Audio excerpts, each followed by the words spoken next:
On Monday, April 20th, President Ahmadinejad set off a bit of an explosion at the United Nations Conference Against Racism. Here's a little bit of what he had to say, and you'll see the reaction. Following the World War II, they resorted to military aggressions to make an entire nation homeless under pretext of Jewish sufferings, and they sent migrants from Europe, the United States, and from other parts of the world in order to establish a totally racist government in the occupied Palestine. And in fact, in compensation,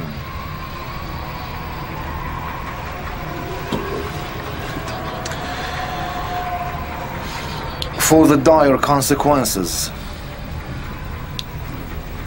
of racism in Europe. So that was President Ahmadinejad, and as you could see, the conference broke up. The EU members walked out, some others as well. So just what was it that President Ahmadinejad wanted to achieve? Well, to help us understand this, we're now joined by Babek Yektafar. He's the editor-in-chief of Washington Prism magazine. He specializes in covering Iran and the United States. Thanks for joining us, Babek. So just what did Ahmadinejad want to achieve there? What he said, Zionism is racism, he said before, many other people have said it before, many academics even have said it. The United Nations had a vote which said Zionism is racism. The substance of what he said, there was nothing new, but the context, his timing, if he thought he was going to isolate Israel, certainly he accomplished more isolating Iran, no? First of all, we've discussed this before. A great deal of what is being said and what is being done outside of Iran in regards to Iran's foreign policy, or even the kind of stuff that Mr. Ahmadinejad tends to say, have much greater domestic implication than they do international. This is not to say that Mr. Ahmadinejad does not enjoy his reputation on, let's say, the Muslim street and the Arab street and things of that nature. But the fact of the matter is, particularly with the upcoming elections in June 12, the Iranian presidential elections, and the fact that Mr. Ahmadinejad, considering the 4 years of his presidency, has not done much to show for any kind of improvement on the economy of Iran or any kind of standing of Iran. To him, this is a way of saying that the most important thing that he's done is that to bring Iran to its rightful place where he can go on an international stage and present a case that Iran believes in, or at least he believes in, that Iranians should, and stand up against the world powers and the current world order. This is the kind of stuff that we've also heard from the supreme leader, saying that the current world order, the United States being the big chief, if you will, is not something that we should be standing for. So to him, that's his main achievement, bringing Iran to its rightful place in the international arena. The timing of Ahmadinejad's speech was also rather interesting. He insisted on opening the conference, so the whole thing was very well planned. And it comes at a time, in fact, when Israel was actually under a lot of criticism for its, what many call disproportionate response in Gaza. Some people have called it war crimes. There's some investigations going on about the use of phosphorus as a weapon and other things that are being called war crimes. It's a very particular moment where Israel's quite isolated. Though after this speech at the conference and all the EU countries marching out, to some extent it actually reverses this, doesn't it? The point to look into, particularly the walkout by the European members, was something that Mr. Ahmadinejad has said in the past before, in that even if we do believe in Holocaust, according to what he says, he has doubted it, and he says that there needs to be more research, but he's saying that even if there is such a thing, it was committed by the Europeans. So this is the conference on racism. Let me bring this to you, that you were the guy, you were the ones who are racist because you wanted the Jewish population out of your country, so you grab this land from Palestinians and you give it to this group of people where they can create this country called Israel. Now, that's from his perspective, and this this is what he, and at that point, the Europeans started walking out. But I think we can't necessarily mix the two of them together. On one hand, you have this pragmatic approach that, at least from the European perspective, that there needs to be some sort of an engagement with Iran, particularly at this given moment.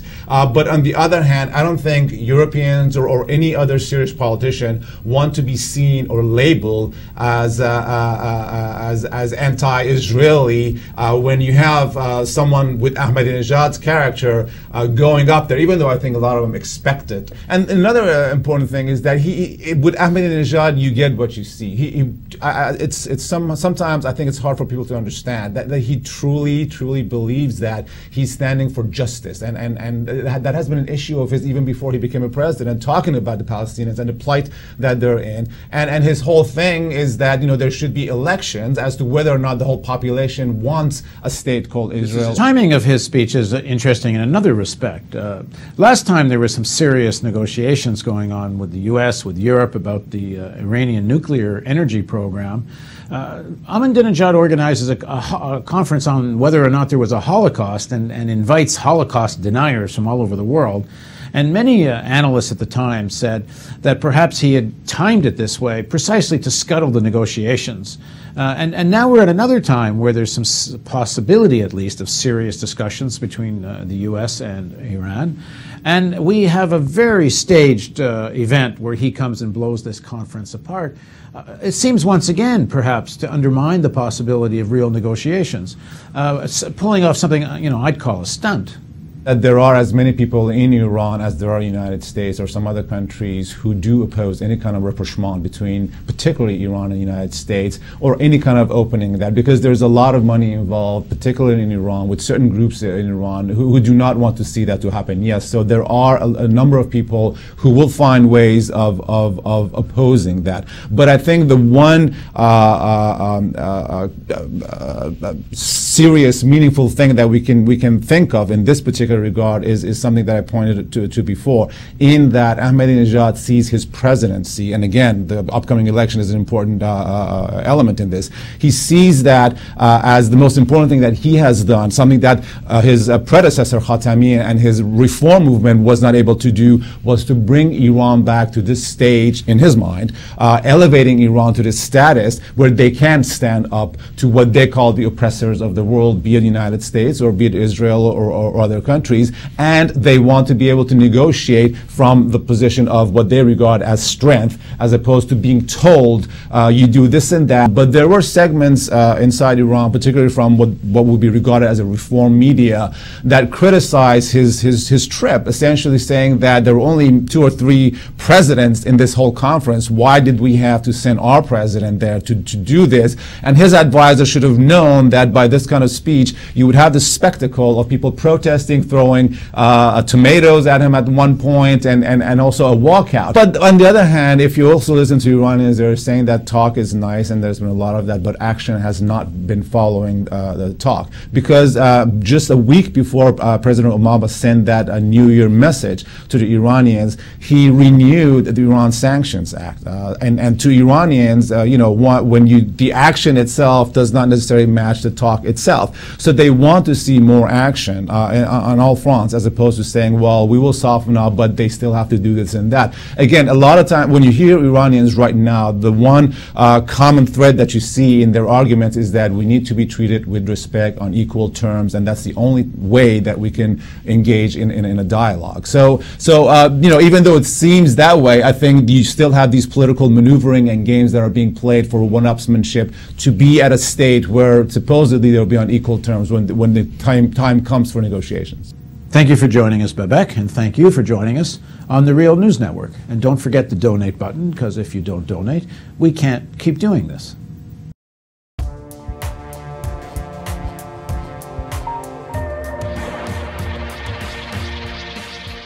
There are times when reality just asserts itself, in spite of the haze created by television news and entertainment.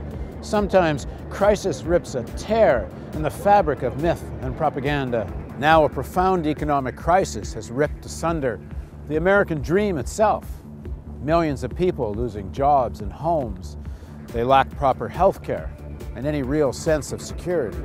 Since 2001, workers' wages have fallen or remained stagnant, even though worker productivity has risen almost 33%. By 2006, the top 1% of households were receiving 23% of all pre-tax income, more than double what it was in the 1970s. It's the greatest concentration of income since 1928. As unemployment rises, we need to know why this crisis is happening and what we can do to defend ourselves. Why are wages so low? Why is the society so laden with debt? Is it in ordinary Americans' interest to have $1 trillion military budget to project power across the globe? Corporate television news won't ask these questions, let alone try to find answers. Only a truly independent news network can tackle these questions with courage and with ordinary people's interests in mind. We need a news network that's independent of corporations, governments, and political parties. We need the real news. But there won't be a real news network unless we raise substantial funds right away. The current financial crisis has hit our funding hard. Together, we do have the power to turn it around. There are already hundreds of thousands of people watching the real news every month. If everyone pitches in, we can build an internet and cable television network that will change the face of media forever. You can organize house parties, talk to friends at school and at work, send email blasts and spread the word. Distribute this video to everyone you know. Pick up the phone and call a few friends and suggest they visit therealnews.com. Invest just 10 minutes a day to ask friends and colleagues to join the campaign to create a truly independent source of internet and television news. Together, we can build this network. Just 50,000 people at $10 a month gets us to our first level of sustainability. You can help us reach this goal, and when we do, we'll move to television in millions of homes across North America. Help us reach an audience in the millions. Please contribute generously. Spread the word. Let's make the Real News television network a reality.